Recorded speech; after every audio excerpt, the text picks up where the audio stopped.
minsan may gusto o pangarap tayo na inisip nating imposible. Para bang hindi natin kaya yan. Pero kapag nilakasan mo ang iyong loob, haluan pa ng sipag at tiyaga. Lalo na kung mayroon kang kasamang mapapagkatiwalaan, magugulat ka na lang. Kaya pala. Pwede pala. Kagaya na lang ng mga pwede pala stories na na-feature natin dito kasama ang Global Dominion. Hello Ayan, Huge, Jenna at Rod! Bago natin makita ang inyong inihanda para sa ating mga ka-MG, ano nga ba ang isa sa mga goals nyo this year na na-achieve nyo na? Hello din, Miss A, and good morning. No goals na na-achieve lately? Mauna ka, Huge. Oy, bakit ako kaagad? Anyway, itong 2024, isa sa mga goal na na-achieve ko siguro talaga is yung nag-milestone after milestone after milestone yung team ko sa GDFI. At may bonus pa ako, Ayan, Rod, and Jenna. Nakapag-open pa ako ng mga processing units. Plus, marami akong na-hire na mga tao. Kapwa nating mga Pilipino, di ba?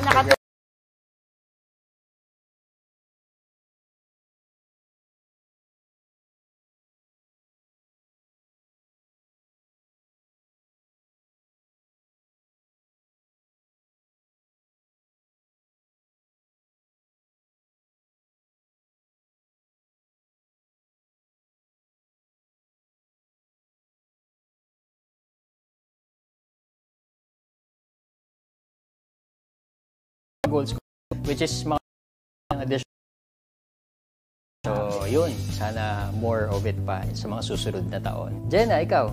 Sa akin, dahil sa negosyo goals, na-achieve ang isa sa aking mga goals. Uy, ano yan? Ano pa? E di ang makita sa TV, ang maging artista. Hindi man ako naging artista, at least sa hosting, achieve natin. Baka mag-artista ka na next. Baka marami na kumontak sa atin ito, Oh, and speaking of goals, eto na, masaya nga tayo dito sa Global Dominion na nakapaghatid tayo ng iba't ibang hashtag, pwede pala stories this season. Yes, Ayan. Kung saan yung iba ay pinuntahan pa talaga natin.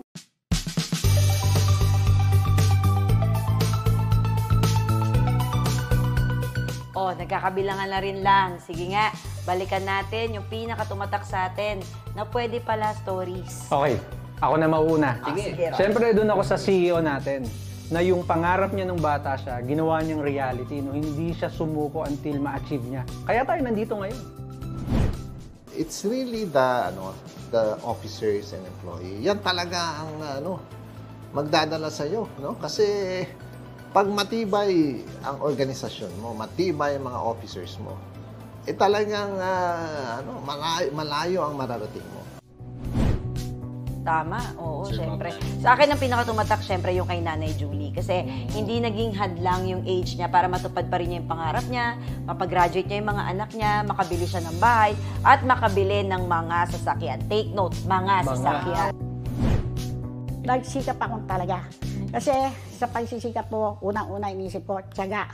Magtiyaga ka, masipag ka, at marunong ka sumagot doon sa mga tao na naglo-loan sa iyo. Masayang-masaya talaga ako sa buhay ko na ang pangarap ko, natutupad ko sa pamamagitan ng kay Global, na ang buhay ko talagang nagsimula kay Global Dominion. Kay Global, walang pinipili. Walang age limit. Walang age limit.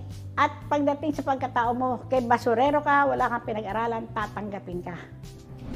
Sa akin naman yung kwento nila Mark and Raymond Sablan, yung magkapatid, no? Kasi inspiring yun dahil nagtulungan sila para makaangat, no? Naging kapartner nila sa pag-angat ng isa't isa at naging kapartner nila sa Global Dominion hanggang ngayon. Sinasama ko siya sa pagbebenta ng cellphone hanggang sa pagbebenta ng kotse. Kaya nag-decide ako na bigyan siya ng sariling mga kotse na binibenta. At the same time, decide kami na humiwalay na siya. So, walang competition. Kuya Mark, thank you sa lahat ng knowledge na nabigay mo sa akin. I wouldn't be here kung hindi mo ako tinuruan lahat. At syempre, hindi papahuli ang ating chairman, si Mr. Robbie Luptu. Oh, yes. Dahil sa pag-career niya, sa pagnenegosyo, maraming empleyado ang natulungan niya. Kasama tayo doon. Of course. At bukod dyan, nag-share din siya ng mga inspiring stories ng mga kababayan natin na na-meet niya sa iba't ibang lugar. Ang dami nating natutulungan. ilan na yung employees natin? 1,000? More than 1,000 na ngayon. So, can you just imagine ilan yung natutunan natin araw-araw? Ang gusto ko pa doon yung nakita mo silang umuunlad. Nakarating kami dito dahil sa Global Dominion. Kayo po ang tumulong sa amin para makarating dito. Dahil dito, may trabaho kami ngayon, nakakapagpadala kami ng pera sa Pilipinas. Wow. Very inspiring. Yes. Kwento ni Chairman. Tsaka kilalang tayo, no? Sa iba't ibang lugar. Tama. Kakatuwa naman. O kayo, mga ka-NG, may mga tumatak ba sa inyo? O may mga natandaan kayong hashtag? Pwede pala stories namin dito sa Global Dominion? Lahat ng yan ay nasa Negosyo Goals social media, pati na rin sa Global Dominion na Facebook page na Global Dominion Financing Inc. Piliin po natin yung mayroong more than 200 subscribers kasi yun po yung legit page namin. At makakaasa kayong patuloy kaming maghahatid ng iba't ibang hashtag Pwede Pala Stories na magbibigay sa inyo ng aral at gabay sa pagtupad ng inyong mga pangarap. Katunayan nga niyan, magbibigay tayo ng Global Dominion Awards 2025. On Point Huge, ito na nga yan. Panoorin po natin ito.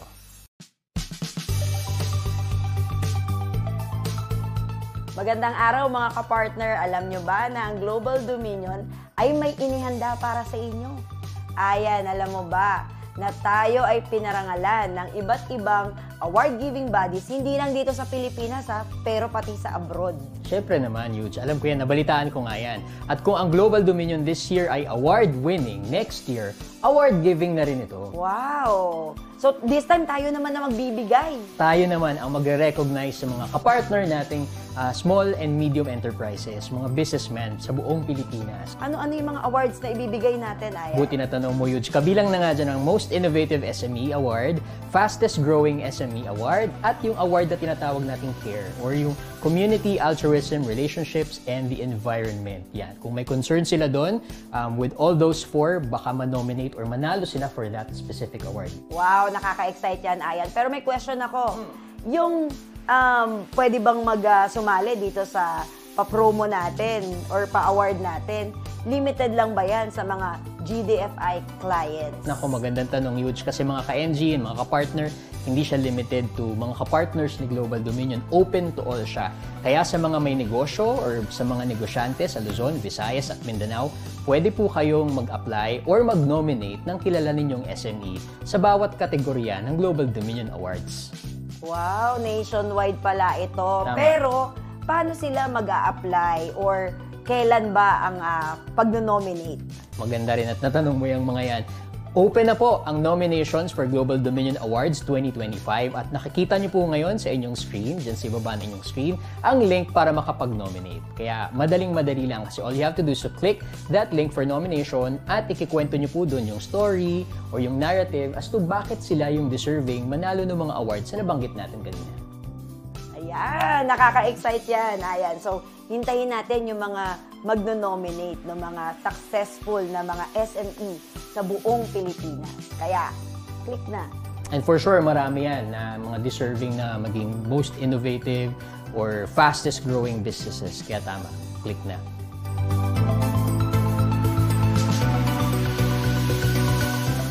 Wow, exciting yan! Ang galing na from award-winning to award-giving tayo. Dito natin na ipakita na talagang kapartner nila tayo sa pagninegosyo at sa pagunlad. Tama, kaya nagpapasalamat tayo dito sa Negosyo Goals na kinuha nila tayo dito sa Global Dominion para maging kapartner nila sa pagtupad ng mga pangarap. Kaya sa Negosyo Goals, mula dito sa Global Dominion, pati na rin dyan kay Miss A, maraming salamat. At syempre, sa ating mga ka-NG na walang sawang pagsama sa atin, linggo-linggo, ako po, Huge Mabayad. Ako naman po si Rod Matinong. Ako po si Jenna Samson. Ako naman po si Ian Guanzon at laging tandaan na dito sa Global Dominion, #PwedePala!